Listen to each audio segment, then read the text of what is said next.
Good afternoon and welcome to today's Facebook Lunchtime Live. And today we're looking at getting ready to adopt. I'm Grace Gomez. I am the Adopter Diversity Recruitment Officer and I work in the Reading office. And I'm joined today by Daryl and Vicky. So Daryl, if you wouldn't mind introducing yourself a little bit more, please. Hi, good afternoon everyone. My name is Daryl Possinger. I'm the Senior Inquiries Officer at PACT, based out of the London office. And Vicky? Hi, I'm Vicky McDonald. I work in the Reading office as a senior social worker, supporting adopters right through the process. And I've been in with PACT 2.5 years. Wonderful. Thanks for joining us this afternoon. So Vicky, to you firstly, can you just briefly explain the process and the timeline of adoption, please? Initially, applicants make inquiries to Daryl and his team. And once they've made their initial inquiries, they'll be invited to an information sharing meeting where we discuss with the social worker a bit more information about what adoption involves and the types of things we're looking for in adopters for the children that are available. We talk about the differences between ourselves as a voluntary adoption agency and local authorities, and just get to know adopters a little bit, prospective adopters a bit, about kind of what they're looking for and advise them on whether we're the right agency for them. So in terms of local authorities, they work as regional adoption agencies and place their own children within their areas. At PACT, we work nationally. We don't have our own children to place, so we work nationally across the country, which has its benefits in terms of looking for children and really matching our adopters to the specific needs of those children and the types of children that local authorities might wish to place outside of area, or more specialisms around sibling groups of children or children.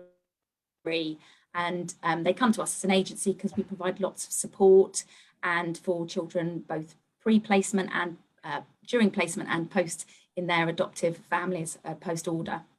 Okay. Thank you. And so how much time would you say that people need to take to prepare for the adoption process?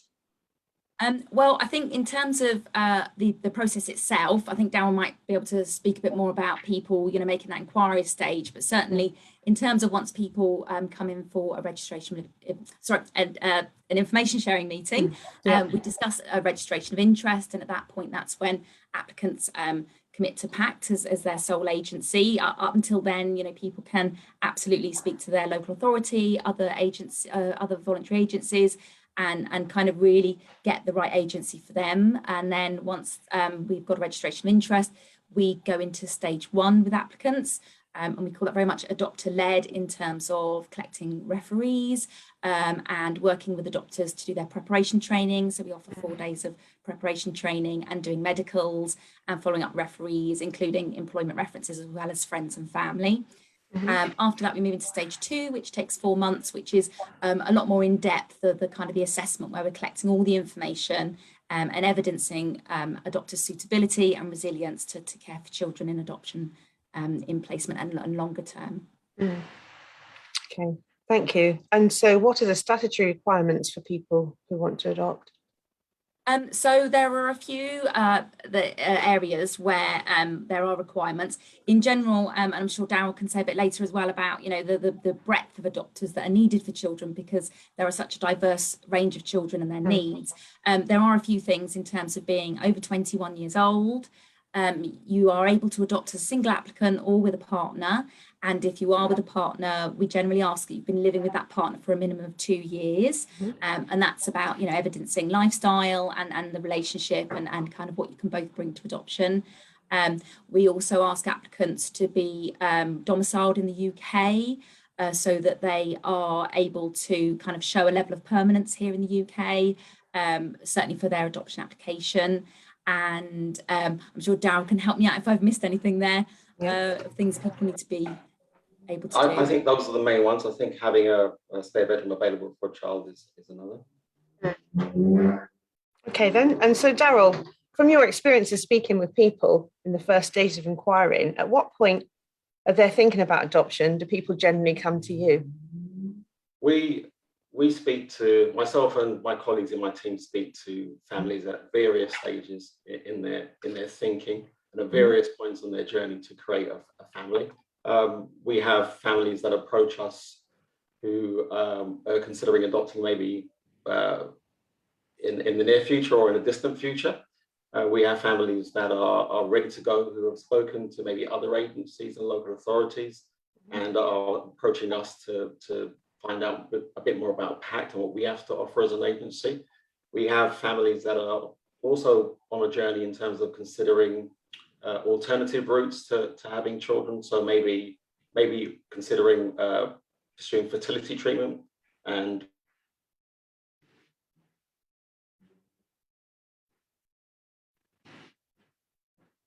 Daryl's feed's just dropped out there. Yeah, sure. I'll just chip in where Daryl was at. So picking up on fertility treatment, families often, consider options available to them in terms of creating a family.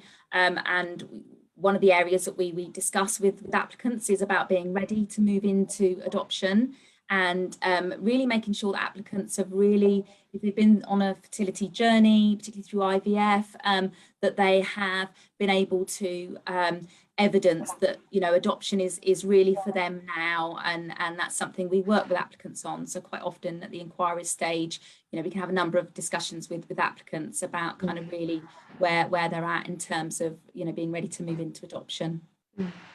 Okay, I'm not sure if we've got Daryl back with us yet. No. Okay, so Vicky, what's the most frequent questions that you get asked at the inquiry stage?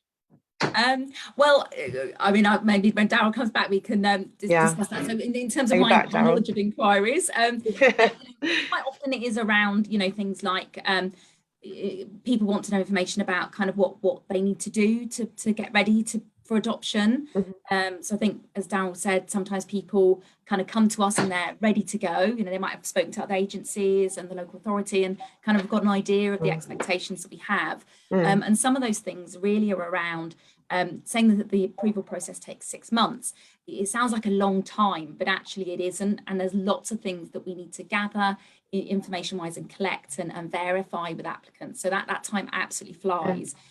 What we really need people to do when they come in is really think about how they prepare themselves, how they prepare their home, and how they think about their finances and how they think about the experience they've got with children. So have we got Daryl back? Did you want to? Yeah, Daryl, you're back now. Yeah. My apologies. Sorry, it's okay. So we were just saying, like, what are the most frequent questions that you get asked at the inquiry stage? There are a number. We have lots of questions around finances. Do I need to have a particular level of income in order to adopt, or do I need to have a particular amount of savings in order to adopt? And that's not the case. We're not prescriptive around savings. There is a financial assessment carried out in stage 2 of the adoption process, but we are not prescriptive in terms of income or savings. We do ask people to give consideration to whether, how they're managing financially currently, and whether they have the ability to manage financially once they have a child or children placed with them. We have questions posed to us around the children waiting, and we can explore that with families in terms of, PACT as an agency are recruiting families for priority children, so single children aged 3 years above, sibling pairs of any age, and there is a real need for families to come forward for larger sibling groups of 3 or more children. So we explore that with them and see whether families would be open to considering an older child or a sibling pair or a larger sibling group. Okay, thank you. And so what about the biggest misconceptions would you say you speak to prospective adopters about? That's a very good question. I think over the last few years, the adoption sector, and include PACT in that, have done a lot of work in terms of demystifying some of the misconceptions around adopting and kind of debunking some of the myths around that. I think that families are very aware that you can be single and adopt now. You can be a couple and not married and adopt now. You can adopt if you're from the LGBTQ plus community, or if you don't own your own home, which were myths in the past, but I think people are really aware that that is the case, and we definitely welcome families from a wide range of backgrounds and experiences, and in terms of approaching us and potentially adopting through our agency, we definitely welcome that. I think one of the misconceptions that I've come across recently, and there's quite a theme here, is around older children. And, you know, we are welcoming families that wish to adopt older children aged 3 years plus. And, you know, I say 3 years plus, and 3, 4, 5 doesn't really sound like an older child to me.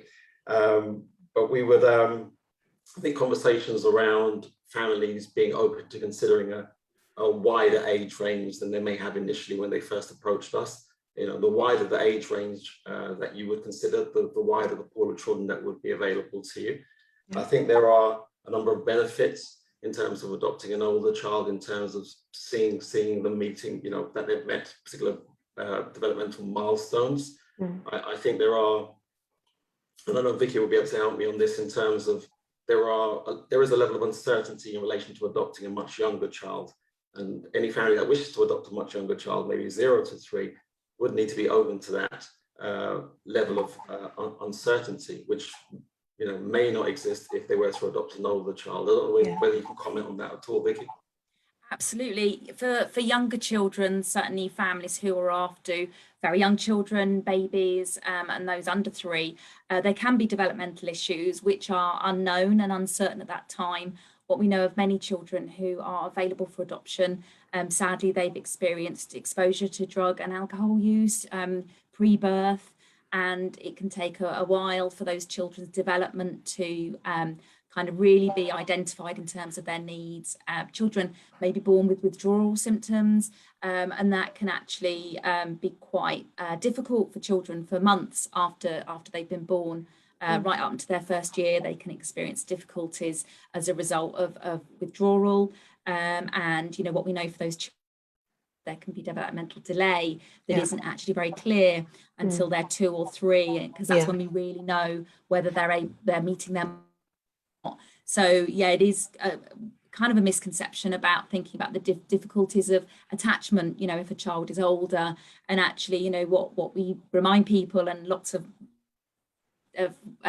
had older children placed, you know, that the reward still, in terms of, you know, the 3, 4, 5, they are still tiny little children, you know, compared to us as adults. And you know, they've got loads of development to go still, and loads of experiences and opportunities in their adoptive families to bond and really become, you know, a good, strong family unit. And that's kind of a myth, I think, that people think that, you know, older children won't bond as easily and it'll be more difficult. But actually, you know, we focus on that in the training and in the support for our applicants around, you know, what the needs of children are, and the pros and cons of different ages of children. And lots of our adopters find it very rewarding with older children being placed as well as the younger ones, you know.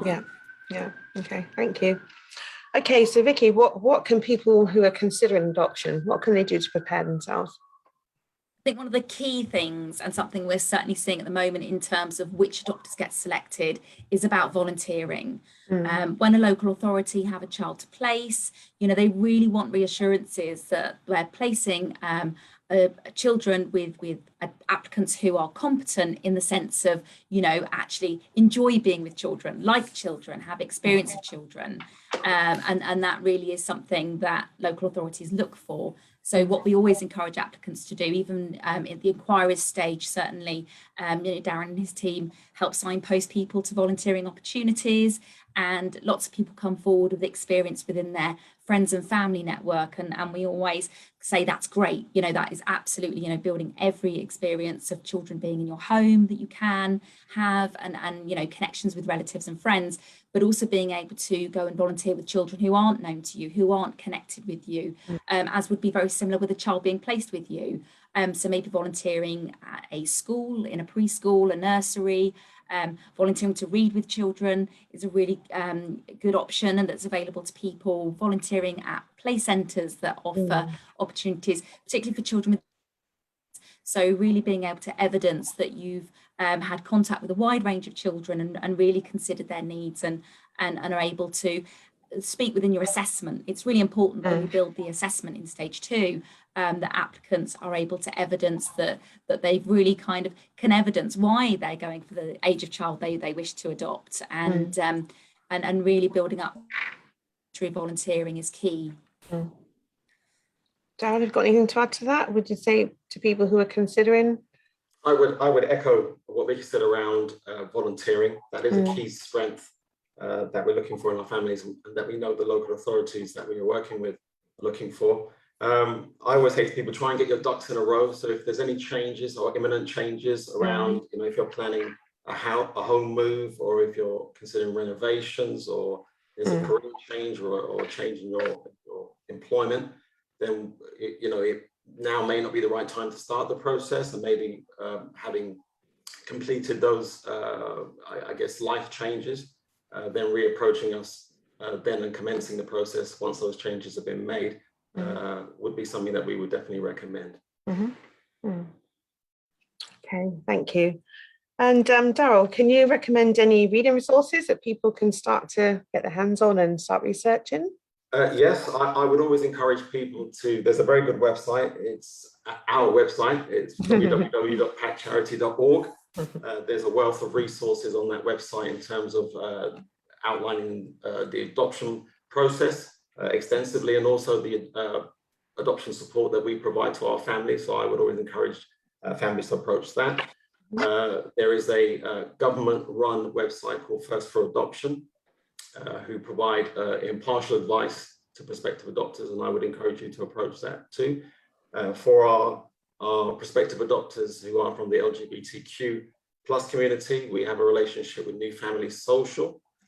So I would encourage you to look at their website. They're a good source of support for prospective adopters and also foster carers.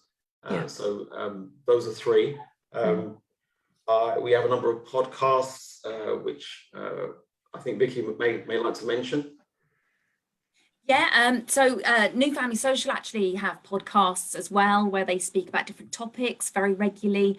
There's lots of podcasts, as I'm sure people will stumble into once they start looking around. One of the podcasts we look at in training is The Adoption, which the BBC have aired before, and you can get it on catch up, as well as other adoption programs that they offer, you know, in terms of getting a range of information. And then in terms of books, Daryl, I was going to say, we look at a lot of Brian Post stuff. He's got the Great Behavior Breakdown, and he's also a big podcaster as well on Facebook. And we look about attachment around particularly PACE, which is playfulness, acceptance, curiosity, and empathy. In terms of that's Dan Hughes, is that right? Absolutely is, yeah. Dan Hughes, and some work by Kim Golding. So yeah, sorry, anything else from you, Daryl, there that I think you've got the same list as me. So there's one in particular, No Matter What, An Adoption Family's Story of Hope, Love and Healing by Sally Donovan. I would recommend that. For prospective adopters who are from the Black and Asian community, I would recommend Looking After Our Own, The Stories of Black and Asian Adopters, edited by Hope Messiah. Sorry, I have it written down here, so I'm reading it. Dan Hughes is a really good source of information, because he taps into attachment and trauma as it relates to adopted children. So Dan Hughes, which you can find on YouTube as well. There are lots of YouTube videos which are very useful. I'd say Dan Siegel as well, Dan Siegel on YouTube, Yes. Lots of similar videos. And again, we look at those videos and signpost people during training. And just to my head, for families that already have children a part of their family, any reading around blended families, where adopted children are joining birth families, or families with birth children, I should say. Any reading around that for those families would be useful too. Wonderful. Okay, thank you. That's a wealth of information there. That's really good. We've got a few questions now. So the first question to you, Daryl, was when would you say is the best time to broach adoption with your employer? I guess that relates to your relationship with your employer. You may have started having those initial conversations and they may be aware of your plans. So, but for others, it may be more sensitive, and the timing of that is important. So ideally, if once you've submitted a registration of interest to PACT, and that registration of interest has been accepted, and you will be starting the process with PACT, and that would be, if you have some concerns around whether you'll actually be starting the process, that would be the perfect time to then approach your employer once your registration of interest has been accepted by us. Yeah, Okay. So sorry to interrupt there, Daryl, just to add on the back of that, that actually once applicants have a registration of interest and we accept that and we move into stage 1, references are the first things we begin to gather, and they include an employer reference. So, you know, it can be a time when if you then sort of take a step back and say, oh, I haven't approached my employer yet, you know, we haven't got a huge amount of time in that 2 months to gather all that information we need. So certainly if it is a sensitive issue and you've not wished to discuss with your employer before a registration of interest, it's really crucial that you then have that conversation with your employer, because that reference will need to be sought at that stage. And again, we wouldn't want any delays in being able to move through the progress when we get there, through the process when we get there. That's great, thank you. And then another question is, can I take a break once I start the process? Yeah. So as I said, the process is 2 months in stage 1 and 4 months in stage 2. And applicants can take a break between stage 1 and stage 2, and they can take up to 6 months. So if there are things identified in stage 1 where they kind of think, oh, actually we'd like to address this or change this, and or need to go away and do something differently, it might be something around volunteering or something around the home or finances, then it's possible to take a break between stage 1 and stage 2 of up to 6 months. Wonderful, thank you. Now, I'm just going to add to that again, about getting your ducks in a row. You know, if there are some areas that you feel, you know, you may need to pause the process, then, and if you can address that, but maybe before potentially starting the process, then that will be the ideal scenario for what we've found historically for families. That works better in terms of starting the process and working straight through. But we understand life happens, and that sometimes things need to be put on hold. Yeah, sure. Thank you. Okay, and the final question, Daryl, can people go with more than one agency? Once you've submitted a registration of interest to an agency, you can only do that with one agency. Yeah. So I think in terms of preparation, I would encourage people to speak to several agencies to see which agency they feel they wish to approach and submit a registration of interest with. You know, the agency that they feel connected to, the agency that they feel will be able to meet their hopes and expectations. So because you can only take your adoption journey with one agency, preparing for that and speaking to several agencies, comparing the messages, comparing what support they provide post-placement and things of that nature are important. And we as the inquiries team are available to discuss that with you as part of your preparation. So in answer to your question, you can only adopt through one agency. So the preparation is key. Yeah, sure. Thank you. That's brilliant. Thank you. That's been a wealth of really good advice, and thank you for joining us today. So as we mentioned, there's lots more information on our website. You can scan the QR code there, and the website is pactcharity.org. So thanks for joining us today.